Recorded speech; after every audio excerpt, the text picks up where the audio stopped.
New intro. So much love and appreciation to those of you who have been with me for the 2 year period plus that I've been doing this. Thank you for showing your love and support to the channel. And to anybody else who is brand new to the platform and you would like to support the channel, also, you can do it by way of Patreon, Anchor, the clothing store, and also the shoe shop that is listed in the comment description below. And again, thank you to any and all of you guys who have been here to support this channel during the 2+ year period. I wouldn't be able to do what I do every single day without you.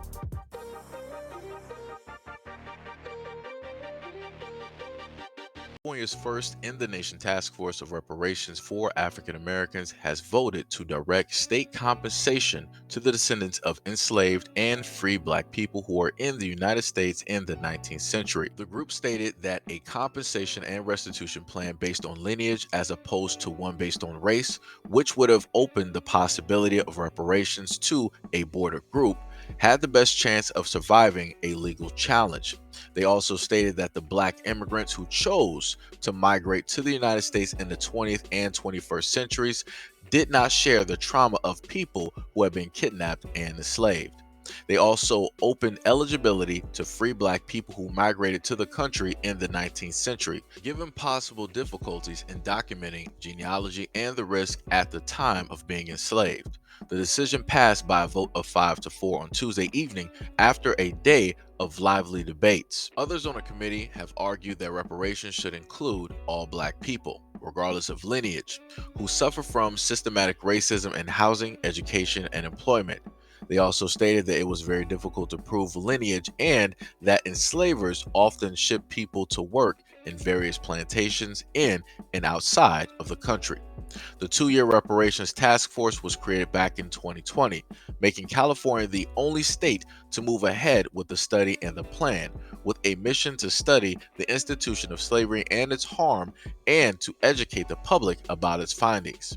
The committee is not even a year into the 2 year process, and there is no compensation plan on the table. Longtime advocates have spoken of the need for multifaceted remedies for related yet separate harms such as slavery, Jim Crow laws, mass incarceration, and redevelopment that resulted in displacement of Black communities.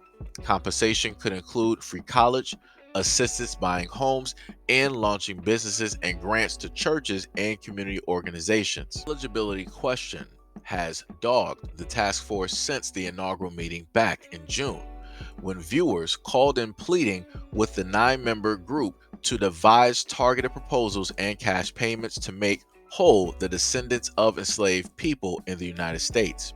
The committee's work has been informed by numerous testimonies. Arthur Ward, a Chicago resident, called into Tuesday's virtual meeting stating that he was a descendant of enslaved people and had family in California.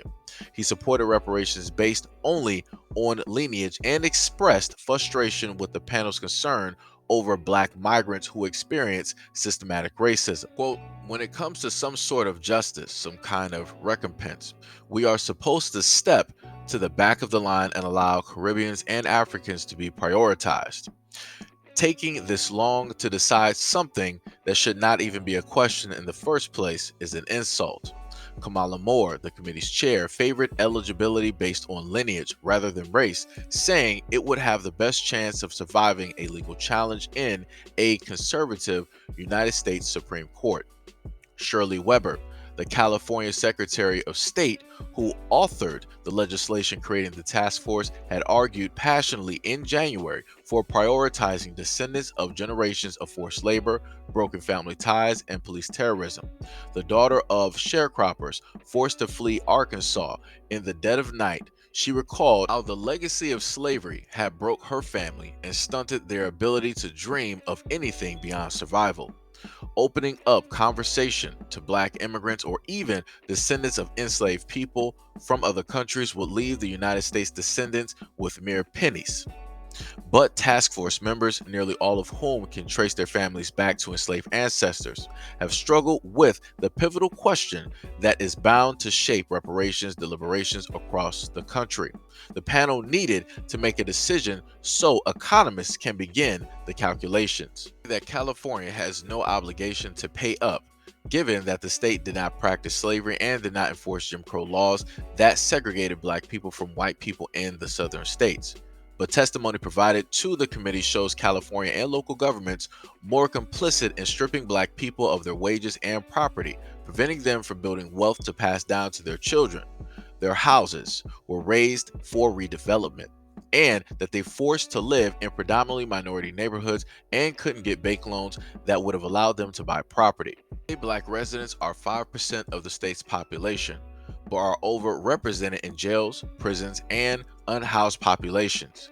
And black homeowners continue to face discrimination in the form of housing appraisals that are significantly lower than they would be if the house were in a white neighborhood or the homeowners were white. Akichi Tifa, director of Reparations Education Project, is among longtime advocates who are thrilled that the discussion has gone mainstream, but she's baffled by the idea of limiting reparations to people who can show lineage when ancestry is not easy to document, and enslavers frequently move people among plantations in the United States, the Caribbean, and South America. Quote, I guess I tend to be more inclusive rather than exclusive.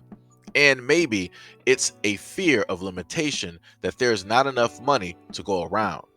A report is due by June, with a reparations proposal due by July of 2023 for the legislature to consider turning it into a law. All right, so this is one of the main things that I told you guys that would happen if a discussion about reparations ever came up, right?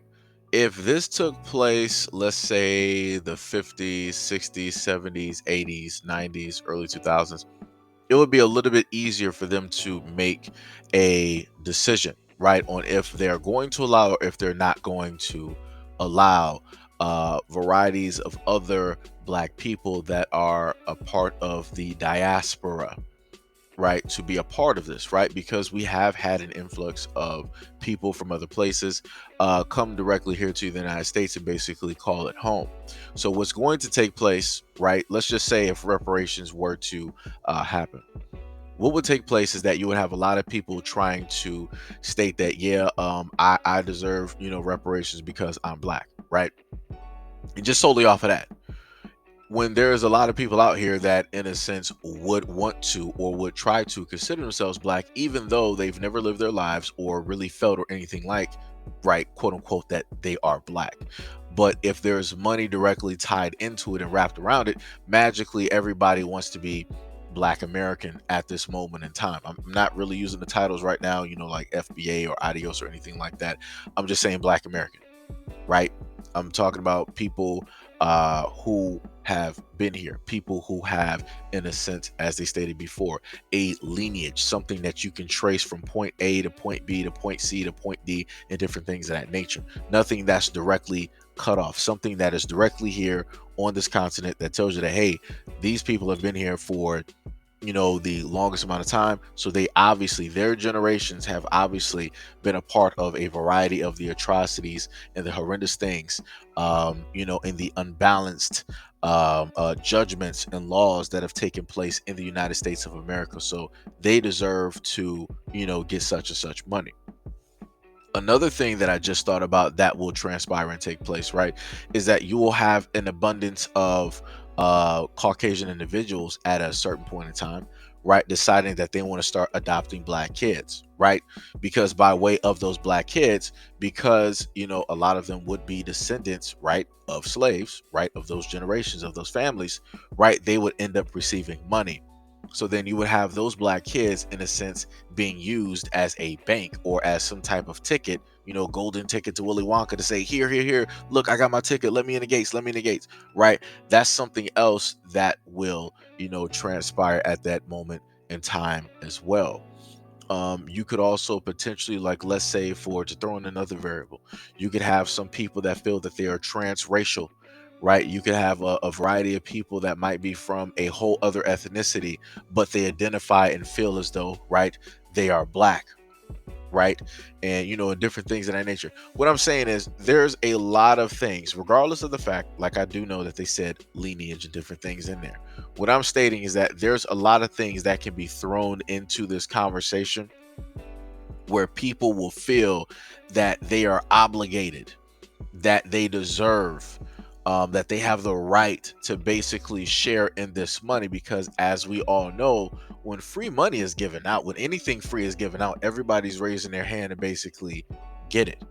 And no matter how people, in a sense, people, they feel about black people in America at a given time, and I kid you not, everybody saw what happened when you had, Black Panther, right? Everybody was proud. Everybody wanted to be black and different things like that. Everybody saw what happened when hip hop, became as popular as it is. All around the world, people are not really trying to, be, what their culture is. They're trying to emulate, right, black culture, right? They're trying to be black without actually being black. So what I'm saying is the same exact thing is going to transpire and happen here. And then this is the most beautiful part of it all, right? Everybody else who is not black. So when you look at all the other communities, when you look at all the other groups, and especially Caucasian people, they're going to be the main ones to come out and say, oh, that's not fair. I feel that because we're all Americans, it shouldn't deal with lineage or race because we are all mixed and linked in and we're all one in God's children.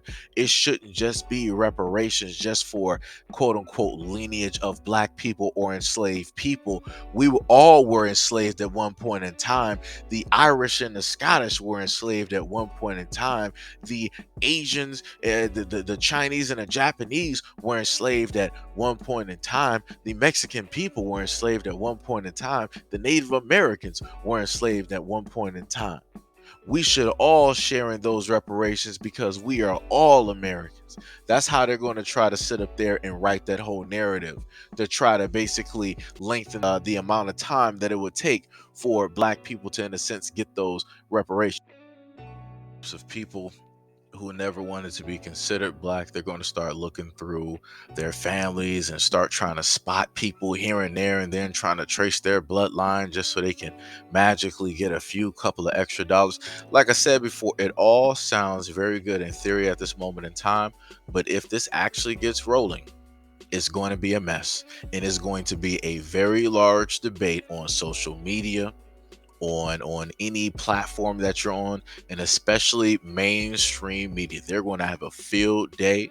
And if you want to talk about divisiveness, it is going to be ultra divisive because they're going to fix it and narrate it in such a way to make sure that people are confused and divided on this topic, knowing the fact that mainstream media has no business even realistically opening their mouth and even trying to check or even speak on this topic because it has zero to even do with them.